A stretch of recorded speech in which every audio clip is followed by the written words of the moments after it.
2008 was a year of meeting a lot of people, a lot of celebrities. A lot of things. I'm not sure how many people would be familiar with Prince Charles. Prince Charles, yeah, yeah. Because I've heard of him, so I'm assuming. Prince Charles. That's we got right. to sing for the Royal Variety Show. Was that December? In London. That was in December. That was in December? In December. Royal Variety Show. That was great. We got to meet a lot of people there, from Josh Groban to Rihanna, Pussycat Dolls, let's see, Take That. And again, we were one of the few artists that were performing that really weren't known in the country. So it was definitely an honor. And at the end of that, you get to meet the royal family. You know, the royal family get to just, you know. It's just one of those things that, you know, it's one of those lifetime things, you know. Yeah. And that was a really good film. For you, that's the second time you've met a royal. And not many people can say that. That's true. That's true. Because I not just met, but Queen Elizabeth actually spoke to me. I've got a picture. Proves it. She actually spoke to me, saying, she asked me, was this a holiday? Or did we have the day off from school? This is back in England. And I said, we had the day off because you're here. I got to say that to her. And, you know, I think I was 7, 8 or 8 years old, something like that. But I got to say that. My dad took that shot. So it was nice. Again, I got to speak to Prince Charles. So yeah, not too many people get that. Yeah, it's all good for you. Good. Thank you. And you know, from England, that means a little bit more than it means to him. Yeah, but I'm happy for you. English. Yeah, that's good. That's good. I've not met any. Who have you met? Any royalty from America? I met the mayor of Atlanta, Shirley Franklin. Okay. There's no royalty in America. No, I mean, yeah, we don't do that. We don't have the royals. It's okay. Got presidents. Got presidents. We're working on that. We're working on that. All myself. Working on that. That's all right. That'd be good. That'd be nice. That'd be nice, right? Get to DC. So let's see other things that we did in 2000. I mean, we met a lot of other people as we toured in Australia. You know, from Delta Goodroom, and we met Boys. Well, I did. Yeah, right. But Boys to Men, they were touring there, and so, you know, it's kind of we were in Perth, and they were on tour, and they're also good friends of Michael. So Michael Bublé, that is.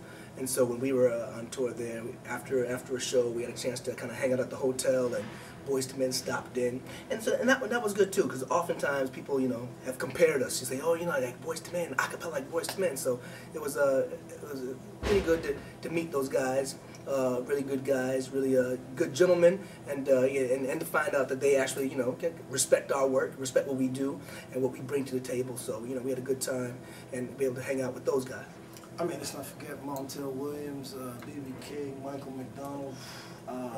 So what's interesting is just before we got to the 75th birthday of Quincy Jones, we also had just done a show with Bobby McFerrin. Exactly. And that's important because he has been a great inspiration to us. You know, over the years, there are certain people that give you the yes, you can do it type of feel. And that could be from Take 6 to Bobby McFerrin to the Real Group to you know, hip-hop artists from Dougie Fresh to Fat Boys. But they give you the example that you can do something, and without them there, you actually wouldn't even be in a position to say you could do it. Never mind build from it, because you wouldn't even have the foundation. And that was great with Bobby. We didn't know what we were going to do that night. We heard we were going to perform with him. And we got there, and it was kind of funny. It's kind of a funny story because we were like, is anybody going to tell us what we're doing? And nobody told us what we were doing. And then when we got there, we met Bobby McFerrin, and we said, Bobby, what are we doing? And he said, we're going to do some improv. Okay, so what are we doing? We said, we don't know until we get on the stage. Improv. That's what it's all about. So, you know, that was a new experience for us because we're very much like to lay the arrangement down of what we're going to do. We like to improv off of the arrangement from night to night and do little fun things, whatever the case may be. But it is unusual for us to go on the stage and go, what are we going to do?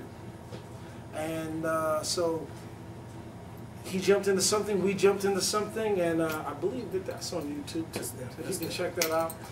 Definitely, I think it turned out. Yeah, it was good. It was a good experience for us because because we don't usually do it, and that also now we were able to grow from that, and now sometimes we have been in situations where now we can just be free, kind of freestyle, improv. So hey, next time you might check us out on stage, you might see some improv. You never know, because we definitely did learn from that experience, being exposed to what Bobby does. I'm seeing still a bunch of more names. A lot of just names. on this there, from Kevin Spacey to Chris Tucker. Wyclef. Oh yeah, Wyclef. Yeah. Actually, somebody doesn't have Wyclef's name in here. You have to talk to her about that. Yeah, gotta go. So maybe she didn't know. Might not know. But fact, we were probably that close to probably doing a performance, a little something together. We were at we stopped too soon. Exactly. Stopped too this soon. was in New York on stage performing at there was a Happy Hearts Fund, a great charity. We were there, really having a good time on stage, and Wyclef was like so excited. He was about this far from jumping up on stage and grabbing the mic. It looked like, but we had to move. For sure. Definitely. Well, that brings us to, we've covered a lot of things from 2008.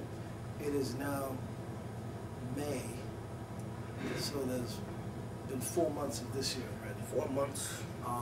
What have we done? Who have we met? Let's see. Coldplay. I mean Coldplay. I've heard of them too. And we actually, well, it's a very interesting story. We're doing a show, what's that? The Begal in London. And we heard that Chris Martin, Brian Eno, Natalie and Booty. They were coming to the show, and we're like, wow, we didn't even know why. We had done a radio show earlier